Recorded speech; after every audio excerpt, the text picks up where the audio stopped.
Hey, everybody. Thank you so much for joining us on episode number 263 of the Real Life Runners podcast. Today, we're going to talk about how to set yourself up for race success through base building. Many people think that base building just means running more miles, but this is an incomplete definition that ignores other aspects of your running foundation. This often leads to suboptimal performance, frustration over lack of progress, feeling exhausted, or not peaking at the right time for your best race performance. So, there are three things that you must keep in mind when building your base for a race. So, if you want to know what those things are, keep listening. All right, so base building, I love this concept behind it. There's a lot of people that may not even know the term behind base building, or if they do, most people associate base building with simply throwing a whole heck of a lot of miles at it. Do you know where the term even came from? Probably one of the, not off the top of my head. Okay. One of the legendary running coaches. I mean, my first thought leans towards Lydiard because his system kind of broke it down of there was an opening phase with a large amount, like most people say, oh, Lydiard's high miles, but he had cycles. And the first one was a large amount of slower miles, but it's quote unquote slower. Like it was still pretty brisk. And then from that, it moved into his like hills bounding phase. And then it moved into an insane amount of repeats on a track. Like, so sure, then the beginning of that was literally putting a whole lot of miles into it. Yeah. But he, like it named the cycles, but during each one, it never really ignored a lot of other things. And that's where people try and shortcut often what base building is, oh, base building means a whole lot of easy miles. And for some people, adding in a whole lot of extra easy miles is a good source of base for them. But for other people, that completely misses the point of what they're currently lacking as their running foundation. Yeah. I mean, I think that most people, especially the real life runners, the recreational runners that we like to talk to, right? We're not talking in most cases to professional runners. Professional runners have a different way to train. I believe that we need to take some of what professional runners do and apply it to our lives, but we still have to take into account, like, we have other lives outside of running that professional runners might not also have, right? Some of them do, some of them don't, but they can structure their training differently than most of us that have full-time jobs and other things going on. I mean, there's a different lifestyle, but there's also, like, you can't ignore the fact that professional runners are running at different paces. Right. So their ability to accomplish 10 miles is very different timeline than other people's ability to accomplish 10 miles. Yeah. And that you can't just dismiss that and be like, oh, well, it's 10 miles on their schedule, I'll put 10 miles on my schedule. Those are completely different things in terms of how the body's reacting, how long that takes, how much difficulty that is for someone running 140 miles a week. Right. Going out on a 10 mile might be like, oh, it's my relaxing second run of the day. Whereas other people are like, okay, I did a 10 mile and then I needed to take a nap and I was just a wreck the whole next day. Yeah. And that's why a lot of times we talk about time-based training versus mileage-based training, and how, going out and running for 45 minutes or for an hour versus going out with a set mileage that you want to hit can be very beneficial, because it's taking what you need to do and just putting somewhat of a cap on it, right? Like you said, those professional runners are out there running 10 miles, but they're probably running them in around an hour, right? Like at the pace that they're going, they're going to be on the workout, but they're going to be around that hour mark, right? Versus some of us might take more like 2 hours to run 10 miles, right? That's a very different stress on the body. That's a very different with what your body is going to need to do in order to recover from that run, just because of the length of time that you're out there. So that's kind of an unplanned tip of, like, trying to schedule and structure your plan with time versus mileage can actually be very beneficial for a lot of runners. Right.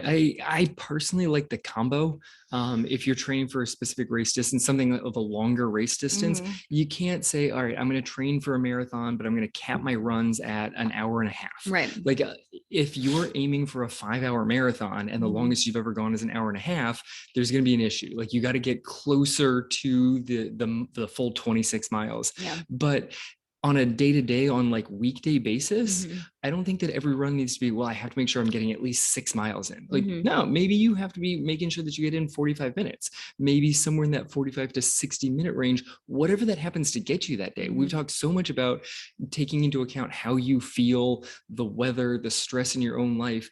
Like if you were aiming for a 50-minute run, and sometimes that gets you 5 miles, but today that got you 4.5. Well, then 4.5 was going to be the answer today. Yeah. But we're kind of getting off topic a little bit here. So let's just kind of pull it back in and talk more about base building. It wasn't exactly a smooth transition. We're like, okay, let's go back over here. But our topic of the day is base building, right? And so, like we said, base building is not just building mileage. There's a lot more that goes into your own personal running foundation and building up a strong running foundation. A lot of that is miles. That's true. We're not ignoring that, right? And like Kevin said, a lot of us can benefit from just adding in some extra easy miles, extra time on our feet, especially those of us that tend to push a little too hard, tend to push more into that medium to moderate range. Adding truly easy mileage is actually very, very beneficial for a whole lot of reasons. And we've talked about those in previous episodes. So today we kind of want to go through this 3 things that we want you to keep in mind when building up your base for a race. You know, if you've got a race, especially if it's a distance that you've never covered before, even if you have covered that, you can still kind of build your base up before you jump into a race training cycle. And that can be very, very beneficial. So first thing we want you to keep in mind is to know where you have been, okay? Use what you've already done to your advantage, because a lot of times we tend to ignore our personal running history. Like we say, okay, I'm going to train for this half marathon. Now I'm going to jump into this cycle. And a lot of times we don't really think about what we've done in the past. Sometimes we do, or it's kind of like an afterthought, right? But a lot of times people will treat their training plans as independent from one another, right? Mm-hmm. Like right now I'm going to train for a half marathon, or, you know, I'm going to train for a 10K or a 5K. And what happens if you do this, if you kind of treat your training plans as independent of each other, and kind of race hop, right? Or training plan, like just jump from plan to plan to plan. A lot of times what we see is that there's a lot of work, but there's no reward. Like you don't end up getting that PR that you've really, really been hoping for and working for, because a lot of times people will train for a race and then they'll kind of have this in-between period, right? Yes. Where they kind of decline. The gray zone. So, because a lot of people think that they need a race on the calendar in order to stay consistent. Like we've heard that so many times. Mm-hmm. Like I just need to find a race because right now I'm not consistent. And if I have a race on the calendar, then I will actually go out and run. And so what happens is during that, say, 12-week period that they're training for a race, they will be consistent, right? They'll notice that they're gaining in their fitness, and then they run the race, and then they kind of have like this downtime. And don't get us wrong, like downtime after a race is a very good thing, especially if it's a longer race. Yeah, post-race recovery, totally absolutely on board important. With this. Yeah, and that length of recovery is different for every person and for every race distance, right? So you don't want that recovery to just kind of like indefinitely start stretching out, because what happens then is that you start losing fitness, right? And so all the fitness that you've built up in that 12-week period during your race training cycle is now kind of starting to fade away. And then you kind of float around, maybe you get some runs in, and then you are like, okay, well, I better find another race. And then you pick another race. But by that time, a lot of times the fitness has already started to fade away, right? Mm-hmm. So then you have to rebuild up, and you jump into that next training cycle, and then you rebuild your fitness again through that training plan. But since you declined, that second training cycle isn't really effectively using all the fitness that you built in the first training cycle to progress you forward. Yeah. So, I mean, there's a big part of that is falling off of your first plan because the race ended, you were tired, appropriately so, maybe sore following the race, and push yourself really hard. And so you need a few days, maybe even a couple of weeks to recover, depending on how hard you pushed, how sore you are, and whatever. But you need some logical way to transition from all of that work, all of that benefit that you've gained into the next plan. You know, if you had never run, say, a half marathon, and you just used the last 12 weeks to build yourself from being able to run 5 miles to being able to go out and run 13 miles, and then you went out and raced 13 miles, you suddenly don't need to be like, oh man, my long run is probably 5. Like your race plan for your next half marathon does not necessarily need to start at 5 miles. You might be capable of more than that. So you don't need to use so much time trying to gradually, slowly progress your ability to run a longer distance week upon week, because you're already partway through. Go back and look at what you've gained from the last cycle. Maybe what you're missing now, because you've been focusing on aiming towards a half marathon, aiming for running for a couple of hours. Maybe if you spend a little bit of time keying in, kind of hold on to, I can run a decent distance, but key in on, maybe now I'm going to focus on a little bit of speed, because that's one of the things I'm missing. And I can hold on to that endurance that I've managed to build up over the last cycle. It's a matter of like not losing the benefits that you've gained from the last one, kind of holding on to those while building up new things. If you're capable of dropping 13 miles, and then you don't need to be like, all right, so to get ready for the next one, I want to make sure that I can run 13 miles. Well, you've already checked that box. Just realize you've checked that box before you start the next plan that's focused on trying to increase your mileage buildup. Yeah, because I think, it's important for us to recognize that each training cycle that we go through has a purpose, right? And there are physical and mental benefits that we gain from each of those cycles. And those things build on each other, right? Both physically and mentally. Like Kevin said, if you had just finished training for your first half marathon and completing your first half marathon, a lot of the mental challenge and physical challenge was building that mileage, but now you've done that, right? So now what's the next challenge? It's not really the same challenge as where you were, say, 3 months ago when you were only capable of running 5 miles, right? You're now capable of running 13 miles. So now, would you like to make that 13 miles a little bit faster? Would you like to continue to build and, work up towards a marathon distance, right? But what you can do is you can take all of the physical lessons and all of the mental lessons that you learned during that half marathon training cycle and use them towards your next one, right? And this is how you can create longer lasting, bigger results in your running. What you can do is you can take these training cycles and stack them on top of each other for you to achieve bigger goals. And if you do so in a very planned out and calculated way, then you're like, for example, I'm going to train for a 10K right now. Like right now I'm capable of running 6 miles. So I know I can complete a 10K, but maybe right now I want to work on my speed. So I'm going to really focus on getting faster, making my 10K faster. And then once I do that, maybe the next cycle I want to do is building up to that half marathon or that full marathon, right? So I build some speed during this cycle, and now I'm going to transition to trying to hold on to that speed and then building my endurance, right? Like what Kevin was saying, you kind of try to hold on to what you've built and then add on the next layer to help you to continue to progress as a runner. Yeah, I mean, one of the big things that sticks from one training plan to the next is the mental benefits that you've gained. Like if your longest run is 5 and your goal is to run a half marathon, probably, and I may be wrong with some of our listeners, but I'm guessing that most of our listeners, the biggest mental hurdle is suddenly running double-digit miles. Like that just seems substantial. For our European runners, suddenly you're going from being able to run in the teens to over 20 kilometers when you're doing it. Like it just seems like you're cresting a whole nother layer. So that's a big mental hurdle to go over. Once you've crossed that, it's a whole lot less of a mental challenge to be like, I'm capable of running 13 miles, because you are. You've already done it. So the mental challenges, hold on. Physical benefits, these guys, you can increase them and lose them at different rates depending on what they are. Some of them build up pretty quickly, but then they also fade somewhat quickly. Some of them take a little bit more time to build up, but because of that, they also kind of fade off a little bit more. Like endurance, for example, it's going to take you 3 to 4 weeks to lose a solid endurance base that you've created here. So can you give us an example? So if you've trained and you're capable of running 13 miles and you run your half marathon, and then you're sore. So then you take the entire next week off, literally don't even run. Like you just take it off. And then something that you've been pushing off at work because you were focused on, keying in for this half marathon, now work got really built up. Maybe it was a destination half marathon. So you've got this pile of stuff that you've got to deal with at work.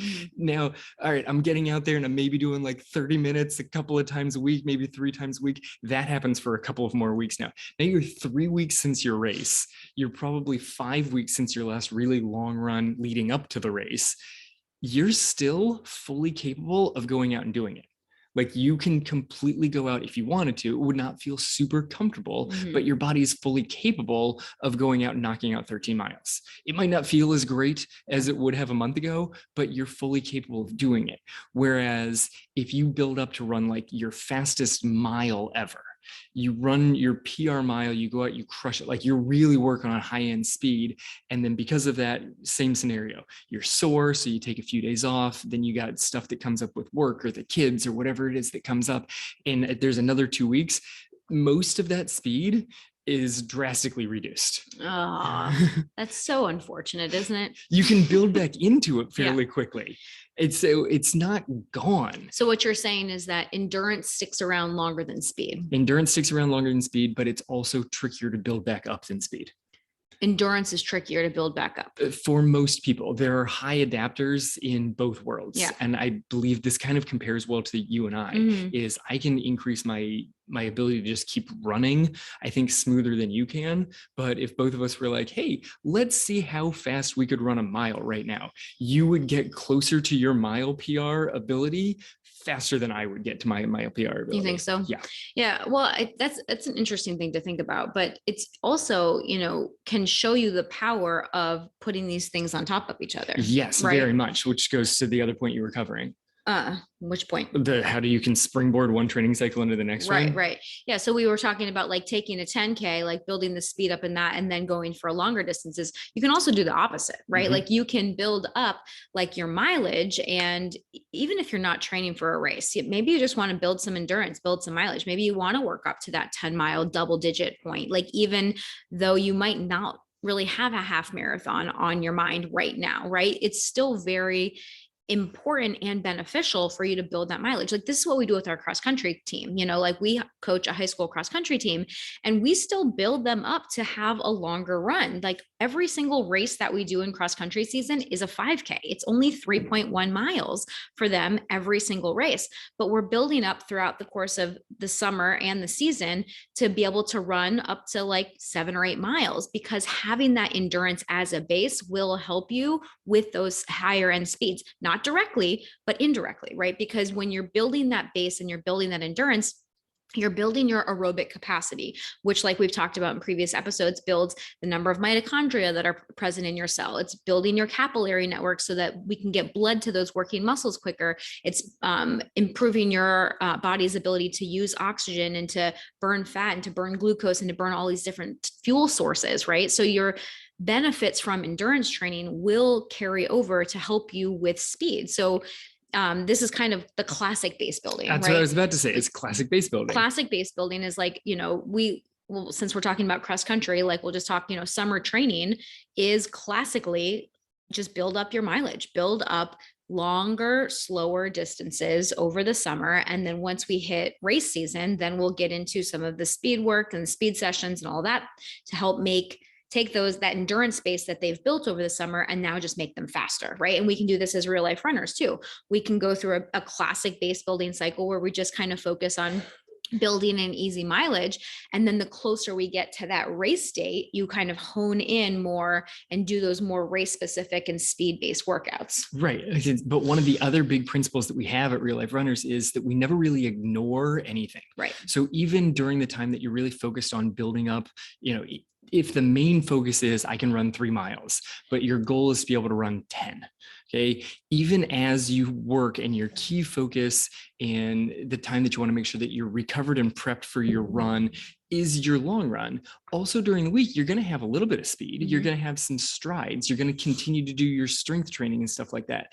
One of the things that people really miss out on during base building is the strength required to change from being able to run 3 miles to running 10 Right. requires a whole heck of a lot of physical strength, not just cardio endurance of Mhm. being able to like breathe and keep your heart going and Right. lungs churning for that long, but literally the strength endurance in your legs and back and like all sorts of muscles to be able to support you to be out there for that long. Right. People kind of skip over that part. Well, because people think about strength as brute strength a lot of times, right? Yes. Like your ability to lift a certain amount of weight, which is important for us as runners. As runners, it is important for us to actually do like resistance training and lift weights.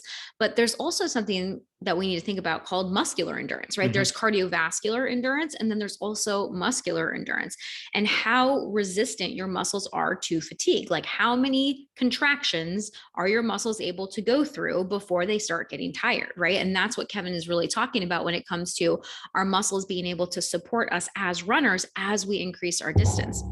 It's not really, especially when we're talking about distance based races, like, the half marathon, the marathon, the amount of actual power and speed that you have are not as like the demand for that is not as great as say if you were racing a mile or a 5K. Mhm. You're going to need more speed and power in those shorter distances, but in the longer distances your muscles need to be able to not fatigue as quickly, and that is strength. That's not just endurance. Like people, it's a muscular endurance, but it's also the strength of the muscle, the amount of muscles that you're able to recruit, and that's where like the power training and that kind of thing comes in and helps to help you in those areas, like with muscular endurance. Because if you have more people doing the same job, like I always like to think of it as like lifting up a piece of furniture, like a couch, Yep. right? Like if you have one person or two people trying to lift a couch versus four people, it's going to be much easier for four people to lift a couch and to move it versus just two.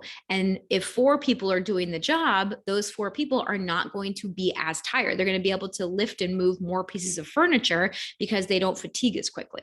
So the same thing goes for your muscles. Like the more muscle fibers that you have involved in each muscle contraction, the longer those muscle fibers will last because they're not doing as much work with each lift or with each contraction. Right. They're also working in a coordinated manner. Right. If you're trying to get a whole group of people to lift and move a couch, it's all helpful if they know which direction they're going, and the one's not trying to steer it the other direction. Pivot.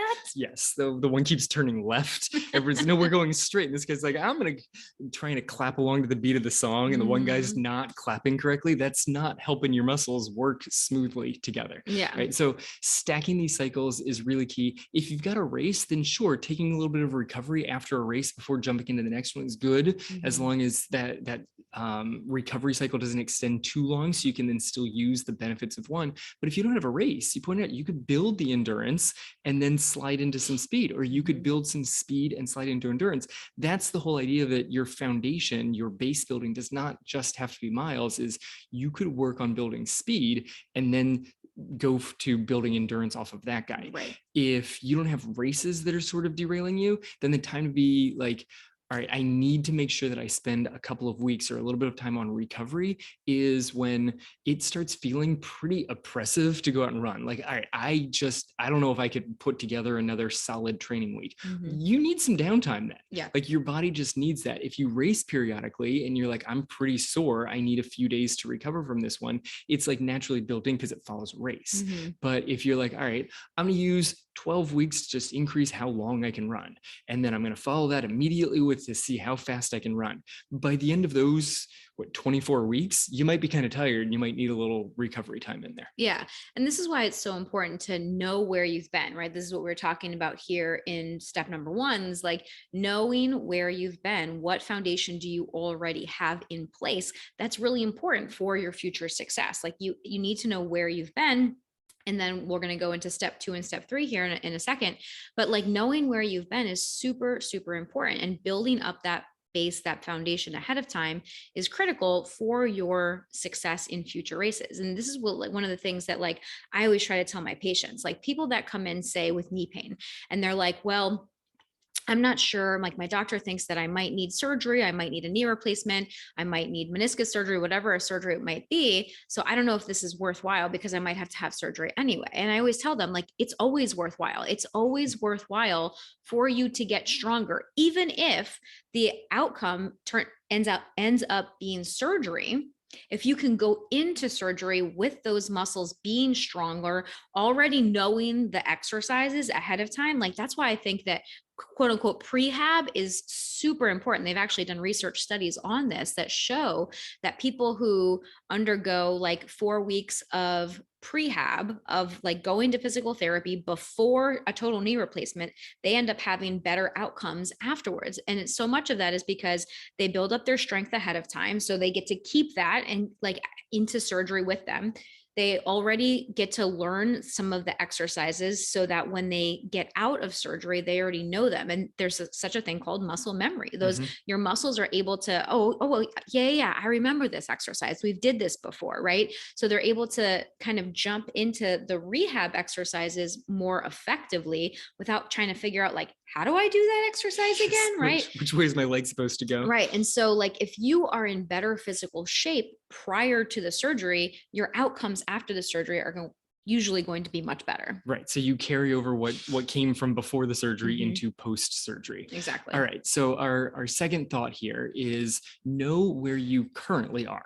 Okay. Recognize your current strengths and weaknesses. This is critical. Like not just know where you've come from, because you got to make sure that you're carrying over previous stuff, but how much of that are you carrying over? Like to highlight a little bit of what we said in the first one is how much time has gone, because different physical traits kind of fade at different rates. They also build back at different rates. So you need to know where you currently are, not necessarily your final goal result, but where are you currently at so that you know how to best begin your training plan. Right.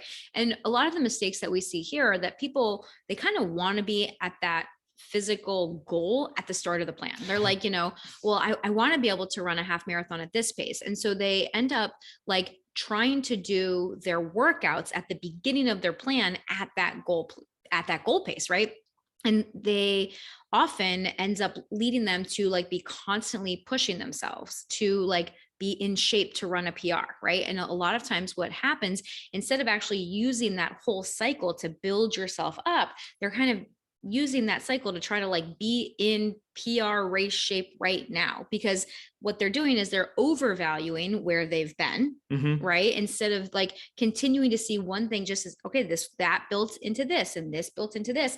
And they just kind of assume like, okay, well, I've already got all this other stuff, so I should be able to run this right now. Yes. Right. Because you always want to be at that next step right now. Like I know how fast I'd like to be able to knock out repeats, but one, it's essentially like running on the surface of the sun outside right now. Yeah. And two, I don't have the speed that I've used to have before. Well, and I think that it's also important because I think one of the biggest mistakes that I see here are people that maybe just ran a PR relatively recently, but then they kind of did have that down cycle that they didn't really account for. So maybe that half marathon that you ran was like 3 months ago, and you kind of like have floated a little bit, like you've been running, maybe you've been, doing some easy runs, maybe you've even been doing some speed workouts, but then you decide you're going to start your next race training cycle. But yet you've had 3 or 4 months here where you haven't really been doing any structured sort of training. And so a lot of people then just assume that when they start that new training cycle, they're exactly where they were at the end of the last one. Yes. Right. And that leads people to really pushing harder than they should be pushing, especially at the beginning of that training cycle, which leads them to overreach physically and mentally, right? Like, because now they're trying to hit these workouts that they maybe were hitting at the end of the last cycle, but now they're at the beginning of this and they're like, they just assume that these 4 months didn't happen, right? And so what happens a lot of times here is a lot of frustration, right? Because they're not hitting those times that they were able to hit a couple months ago. And then they push harder, right? They try to double down and push Always harder double down. because they're like, well, this is what I'm capable of. This is what my last race was. Like, I should be able to do this. And then they end up getting injured, right? Because they're ignoring the lack of structured training over those past few months that, in between their cycles. Right. So they're fully on board with step one of this is what I have recently done. Yeah. And the recent kind of goes up in quotes there. I was going to say recently is in quotes. That's the thing, is recently depends. Like, what is it that you're trying to rely on from your previous cycle? Did it fade? Like, yes, mental skills stuck around, which is part of the challenge there. Is mentally, that your body has been capable of doing this. It's just, how recently was that? What has happened between between then and now? Mm-hmm. You need to recognize where you're currently at, because all good training plans are based off of training based off of your current abilities, right, not based off of the future goal that you have. Like, you have to keep an eye on that, but everything should really be based off of your current training abilities so that you're not perpetually overreaching. Right. But it's also not where you were. Yes. Too, right? Like, I think that this is one of the things that we get wrong a lot, right? I think that some people base it on where they want to go, right? And they're just like, they train as if they're already there. That's one mistake that people make. That's why we have 3 steps. But there's a lot of people that train where they used to be, right? Like, they have this idea in their head of like, well, this is what I used to do, and this is where I used to be. And so I'm probably the same now, but yet they don't take into account how much time has lapsed from their, that ideal of themselves, or any life situations that have happened. Like, there are a lot of women, especially, that fall into this trap of like, after they have a baby, right? Like, when you're like, well, this is what I was running before I had a baby, and then I had a baby, and now I'm going to start training again. And they try to jump in basically right where they used to be, and they get frustrated as heck, and they get injured, and they get burnt out, and they're just wiped out. Plus now they have a child to take care of, right? Like, their entire life has been completely shifted and altered. And a lot of times we don't like to acknowledge that, but we need to acknowledge that for us to get the best results. And that's why knowing where you are right now and starting your training from your current abilities is really, really important. So if you are just coming off a training cycle and you had just, have just run a race, like within the last month, right? Because like Kevin said, a lot of those benefits will stick around for a few weeks, right? So if you've run that race within the last month, that's a good marker to use. If not, you should reassess where you are when you start a current training cycle, right? So you need to know that current point so that you can have the best success in that training cycle that you're about to start. Yeah. Training with a focus on where you have been at some point in the past, and just assuming that you must be there and keep grinding it out day after day based off of what you used to be some previous years ago, is what I like to refer to as the second half of my 20s of just, hey, remember when I was running at a D1 college level? Let's pretend that I'm still there. Yeah. It was not necessarily the most successful of cycles. Well, I think this is what gets people into that vicious running cycle, because right? There are times where you go out and that workout does work out perfectly. Yeah. Like, you got phenomenal sleep. Everything was eating well going into that. You recovered, and maybe you tie together 2 or 3 days in a row that you feel like superhuman. You're like, I am exactly where I was before, and now I'm going to jump even farther forward. And then the next day comes out and it just, no, I got nothing. Like, my legs are lead. I feel terrible. I can't keep up with any of these paces. You're not sure why. And the answer is because you don't have that full foundation. Right. So sure, every once in a while you are able to jump up and go back to that place that you maybe have been in the past, or leap up and run a workout at a pace that is this goal PR that you have in mind. But you can't do that every single day. Yeah. You try and hit that every day. One, you're just going to miss the time. So then you're going to lead this disappointment when you head out on your runs, because sometimes it's there and sometimes it's not. And then you're trying to get confused about, like, what was it that gave me the magic win? It's because training does not necessarily progress to perfect linear advancements in your improvement. Darn it. That'd be awesome if it did, because the engineer brain in me would just be like, look at this amazing formula, plug the numbers in and go. But it's not how it goes. Like, you just keep putting in work. You wouldn't need like running coaches if that was the case. I know. Well, like, so that would be the problem too. Well, you would learn the system, and then just follow that for the rest of your life. Yeah, I mean, that'd be convenient. And then we just keep getting faster infinitely. So all races would be won by like octogenarians. That'd be cool.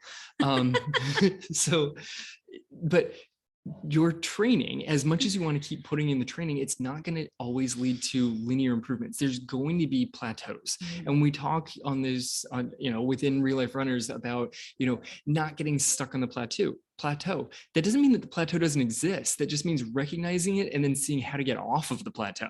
Your results may still kind of climb a little bit and then flatten off, maybe regress every once in a while and then climb again. Sometimes the plateau and continuing to train on and living at that plateau is what leads to that shocking overnight breakthrough where you're like, I don't know how I took 3 minutes off my 5K PR. I've been stuck at this level for so long. Yeah, because you were training appropriately at that level. You were training at that level and suddenly you got the breakthrough. It's when you're on the plateau and you keep pretending that you're not, so you keep pushing harder and harder and harder. Now you regress because you've hurt yourself, because you're so frustrated, you fall off the wrong direction off the plateau.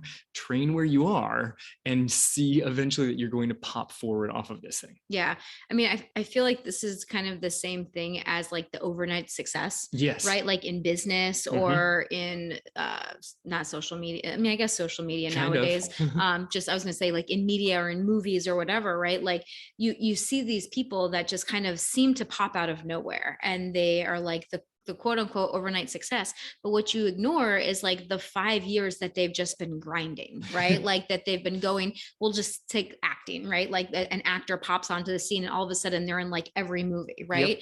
And they're like, oh my gosh, where did this guy come from? He's like, he's been doing auditions for the last 5 to 10 years, right? And like honing his craft and taking crappy commercials and like doing all these other things, right? To get him and to the point where he finally had that breakthrough, right? When you finally had that breakthrough, it's not just like, all of a sudden, it's because you've been doing the hard plateau, boring work for so long and building up that base, building up that foundation, both in mileage, and in speed, and in strength, and in nutrition, and getting proper recovery and sleep, like all of that stuff that you need to build that strong running foundation.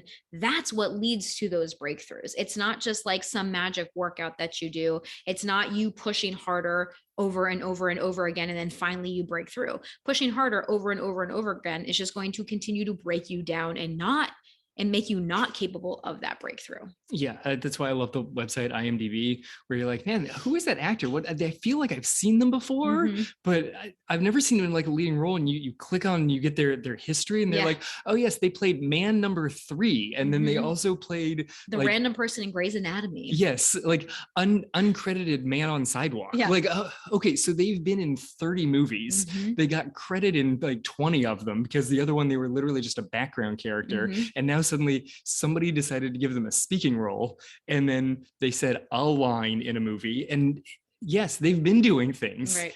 So you're like, I recognize this person, but I'm not sure why. It's because they've been in the background. Oh my gosh, that's keep putting in all the work. It's so funny that you say that, because I was literally just on TikTok last night and I like found this guy's video popped up on my thing, and it was funny. And like I clicked on his profile, and he said, I'm that guy from that thing you saw. Like that's how he names his profile. And he had one of his TikToks of like, how do I know this guy? Like, and then it flashed like 1 second scenes of like all these TV shows that he was in, but like he was some random character in them, and all of a sudden he's like blown up on TikTok, and he's a quote unquote overnight sensation, creating videos on TikTok, and has like 4 million followers. Is the guy that you've seen. I know that face, but I'm not exactly quite sure why, but you've seen the face over and over. So one of the things on this guy is knowing that you're training at not the TikTok guy. Not the TikTok guy. One of the things on the knowing where you are, running aspect of this, knowing where you are. If you're pushing too hard all the time, if you're trying to constantly train above your level, what that means is that you're going to lack the energy to do all of the parts of the foundation that you need. We've talked about, do you need to build the speed? Do you need to build the strength? Do you need to build the endurance? Like, what is that you need to focus on? But you can't miss any of the levels. You kind of, you don't necessarily focus as much. Your priorities are different, but they should all still be there.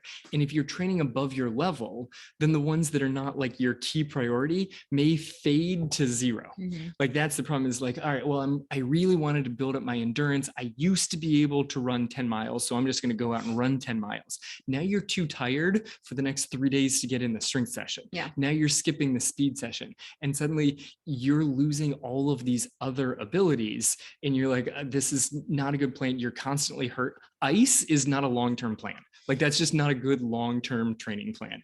I take this one, ice and NSAIDs. This is not a long-term plan. Like I'll pop some Advil beforehand and I'll just cover myself in ice afterwards is not going to be the year upon year effective training schedule. Right. So instead of going out and running that 10-mile run that you really want to do mentally, it's much better for you to just go out and run 5, and the next day go out and run 5, and then the next day go out and run 3, right? Like, and continue to build up those smaller, like those shorter runs where you're just able to successfully complete them and not feel awful afterwards, right? And then you build up to that 10-mile run. And I think that this is part of patience, right? Like so many of us, so many runners, we lack patience because we don't want to wait to get to the thing. We already want to be to the thing. But then what's the point of the whole journey, right? Like this is one of the things that we love to talk to our clients about, you know, inside the Real Life Runners Training Academy. It's like, what's the rush? Like running is a journey. And if you can fully accept where you are and know where you are right now, then you get to just enjoy the journey to get to where you want to go, which is number 3. Okay. So we talked so far about like knowing where you've been, right? And using that to your advantage, knowing where you currently are and being brutally honest with yourself about it. And now to truly set yourself up for success, you will have to know where you want to go. You have to know, obviously, what race you want to complete, what your goal is for that race. You know, do you have a time goal? Do you just have a goal to complete it? Anytime the first time you do a race of any distance, we would suggest the goal just being completion, because you really don't know how it's going to be.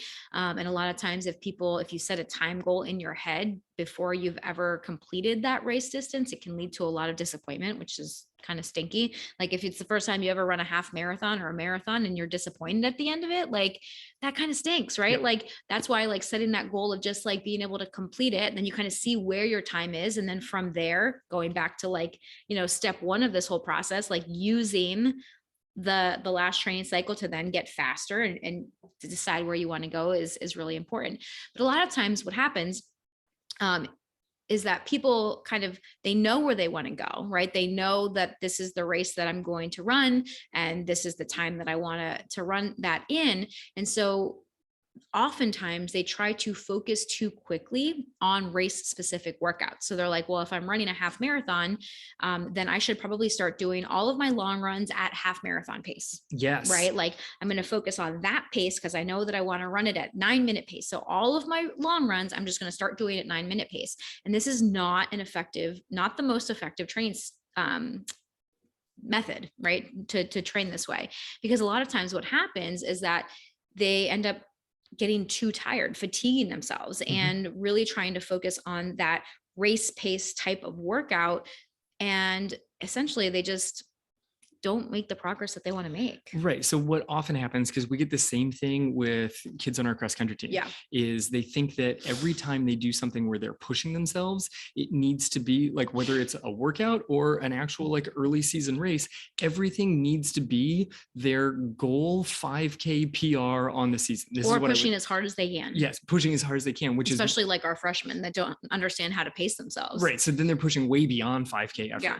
Like, okay, when we're racing a 5K, you have to be able to run 3 miles. Today, we're going to do quarter-mile repeats. Like, okay, sweet. So I just sprint for a quarter mile? No, that's not at all what we want you to do. Like, okay, but I'm going to sprint the first one. Like, no, please don't sprint the first one. Like, what ends up happening often, once we've convinced them that sprinting is not the thing, then they fall into, okay, but I just need to run it at my perfect, ideal 5K race pace. And what happens is it leads to a lot of racing within practice. Yeah.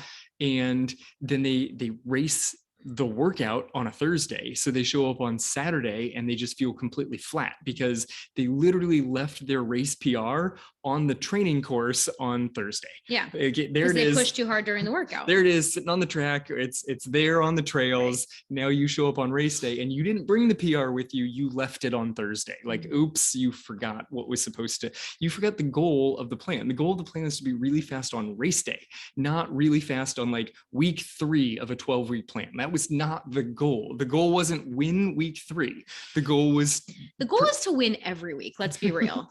The goal is to win every week, but you don't mentally win every week by pushing as hard as you can. Sure. Right. Like the goal is not it's redefining what winning is. Yes. The goal is not, I need to run this 600-meter repeat as fast as I possibly can. No, you don't. Like, not if the goal is not all out 600s, then that should not be the goal of that workout. Winning means running in control, running like the suggested pace, running a pace that makes sense based off of your current ability, not based off of where you'd like to be a couple of months down the road. Well, and running with a structure, running with a plan, right? Like understanding that the best way to structure a training plan is to have a specific goal for every single run that you do. Sometimes that means it's an easy run where you're just kind of going at a nice, easy, relaxed pace. Sometimes that's a long run. So you're going out and you're trying to increase your distance. Sometimes it's a speed workout, right? And when you're doing a speed workout, that doesn't mean, like Kevin said, that you're going out and trying to run as hard as you can. Like, it's different, right? Sometimes you're doing quarter repeats. Sometimes you're doing half-mile repeats. Sometimes you're doing mile repeats at different paces and at different effort levels, because you're trying to train different systems of the body to prepare your body to be in the best shape that it can be for the race, right? And so this is why a lot of times, you know, the way that we like to train people and teach our clients to set up their plans is to make, when you're doing speed workouts and when you're structuring the plan, the further away from race day you are, the less specific those workouts should be.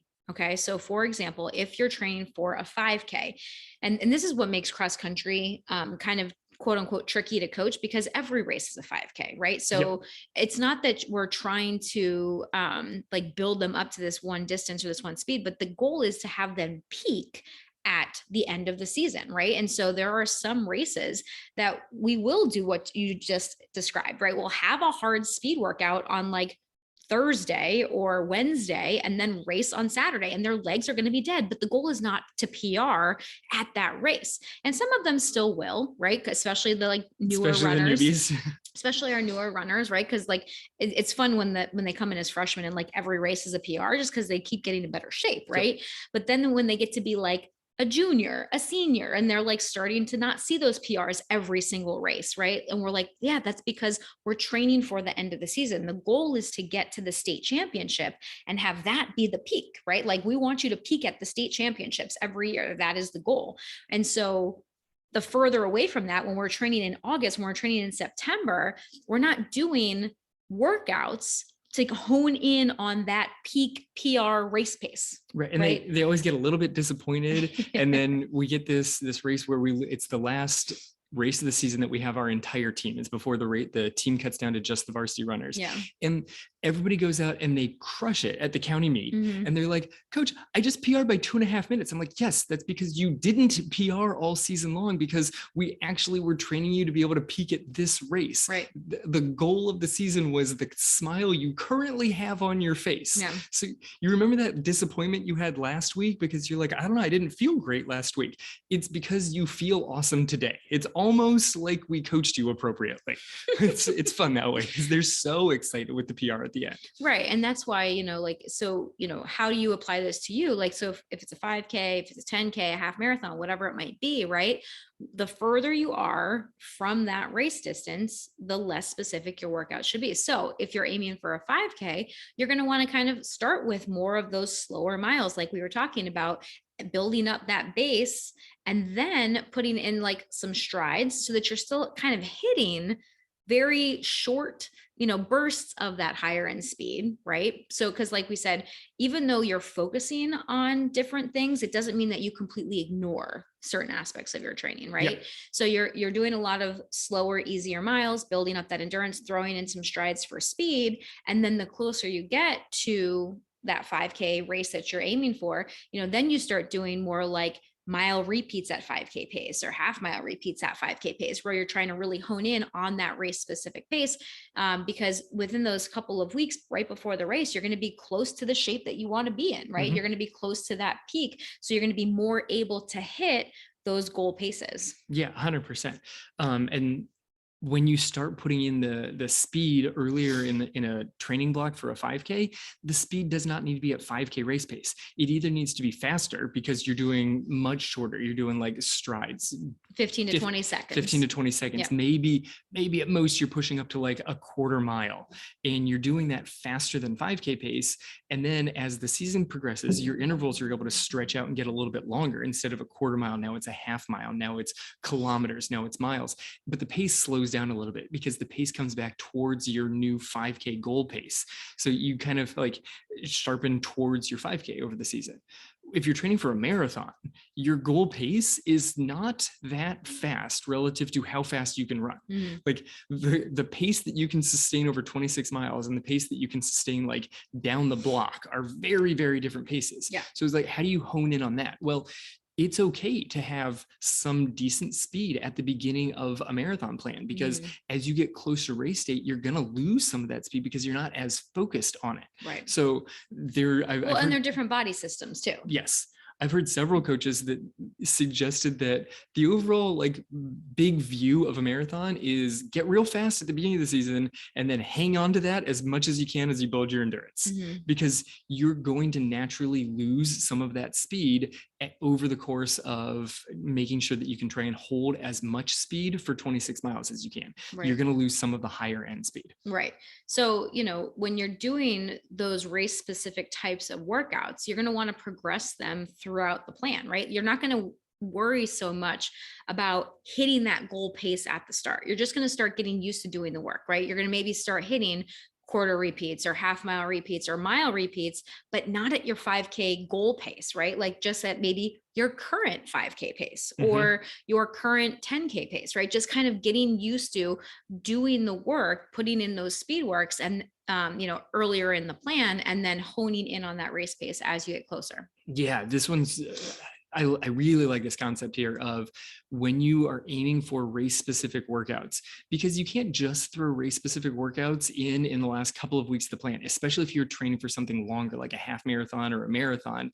You kind of want to gradually progress the amount of distance that you can cover at half marathon pace.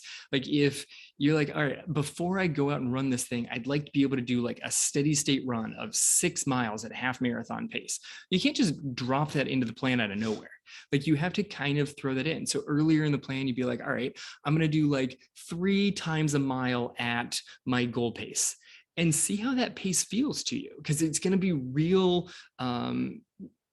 it's going to give you a good explanation about maybe what's missing, maybe what you should focus on as your base. If you try and drop 3 times a mile at half marathon pace and your legs feel like lead, it's possible that you don't have the speed and power built up. You need to focus on some strength. If you try and drop 3 times a mile at half marathon pace and you can't breathe, you need to focus on your longer, slower running, because you don't have the cardio capability yet to be able to hold that pace. So when you sprinkle in a much dropped down kind of volume of that workout earlier in the season, it lets you know, what am I missing to be able to actually sustain this late in the season as it gets closer and closer to my race. Yeah. And that goes back to all of those other components of your personal foundation, right? Like you have to know where you are. And that's why base building, it includes mileage, it includes these different types of speed workouts, but it also includes your strength. It also includes your recovery, your nutrition, like all of these other aspects for you to build that foundation, so that once you get into that race training plan and closer to the race date, your body is able to handle the increase in training load, the increase in the speed work, the increase in the mileage, and that all comes from all of the training that you've been doing outside of running as well. Yeah, 100%. The example I like to give on this one is every time we go to the beach, our kids, the kids next to us, there's always a kid digging a giant hole at the beach. And they always, for whatever reason, they like to dig until they reach water. Like the ocean is sitting right there, but they're going to dig a hole until they reach Because it's water. cool. Of course it is. It is so cool when you like actually reach the water. Of course it is. But no 6-year-old kid with their plastic shovel ever starts the hole wide enough. So they start digging and they dig this hole that's maybe like 6 inches across. And then you can see them, they're digging so deep, their entire arm has disappeared in the hole. And then at some point, and it's always like the 5 or 6-year-old with their plastic shovel, they get super upset because the walls of the hole crash in on it. Because they didn't start by making the hole wide enough. They didn't cast a large enough net. That's the problem of keying in on, well, my base has to be exactly this. No. Your base needs to encompass all sorts of things to give you the appropriate foundation. Sure, that might include increasing your mileage. That also includes, as Angie pointed out, your nutrition needs to be on point. A lot of people forget that aspect. That stretches the hole a little bit wider. I can't completely ignore my speed. Oh, I'm training for a marathon down the road. I actually want to make sure that I do increase my speed as I've got some decent mileage built up. Okay, now the hole's a little bit wider. I want to make sure that I've got, not just like A, B, and C, but A, B, C, D, E, F, G all lined up.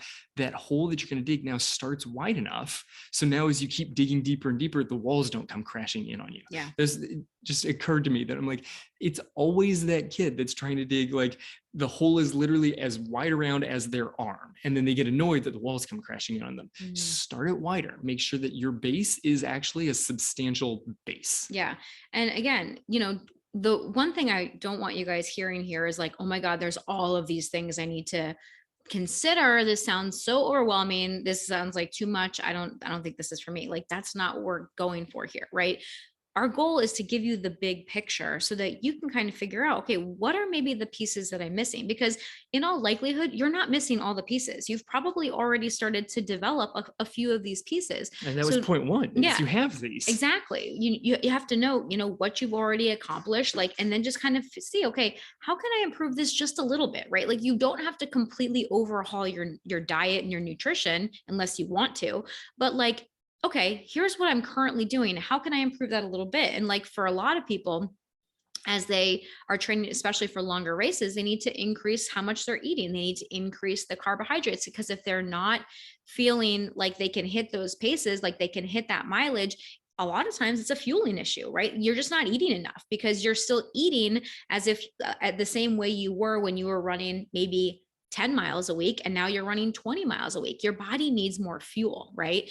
And so we want to kind of expose you to all of these different pieces so that you can start to take and be like, okay, I'm just going to try this one, right? Because if you can improve one piece by like 10%, that might pay off and give you like a 20% improvement in your training. You never know. So it's just kind of like seeing all the pieces and then taking one by one and just improving it by a little bit, improving it by a little bit. And that's why, running is that journey, right? And if you can use one training cycle and one goal to build onto the next one, then you're just going to keep making improvements. They won't be linear, right? We've already talked about that, right? But we want them to be as linear as possible, right? There's going to be ups and downs along the ways. There's going to be highs and lows. That's just part of all of it. But when you can learn how to stack your cycles and kind of figure out those little areas of weakness or those little areas where you can start to improve, you're going to see massive payoffs when it comes to race day. So we hope that this was helpful for you guys and helped you really rethink your idea of what base building is and all of the things that go into base building and how you can take what you already have done, where you currently are, and get exactly to where you want to go. So if you guys found this episode helpful, we would love for you to share it with a friend. We now have a YouTube channel started. We are over on Instagram. We're on Twitter. I'm going to start tweeting a little bit more. We're on all the platforms at Real Life Runners. So if you guys haven't followed us on those platforms, please do so. We would love to connect with you on whatever platform you enjoy the most. I tend to be most active on Instagram. So that's usually where I send people. If you have any questions, you can shoot me a DM at Real Life Runners. And if you haven't yet, we would love for you to leave us a rating and a review on your favorite podcast player, because we create this podcast for you guys for free, because we love helping runners to achieve their goals and to get faster and run longer and do all of it without injury and do all of it while just loving their life. So that is really our mission. So by you leaving a rating and a review, we can reach more people and help more runners to love running and incorporate it into their real life in a way that works for them. So if you haven't yet, we really, really would appreciate for you guys to leave that review, share this episode, and do all the things. And as always, thank you for spending this time with us. We appreciate it. We know you can spend your time doing a lot of other things, so we appreciate you guys being here. This has been the Real Life Runners podcast, episode number 263. Now get out there and run your life.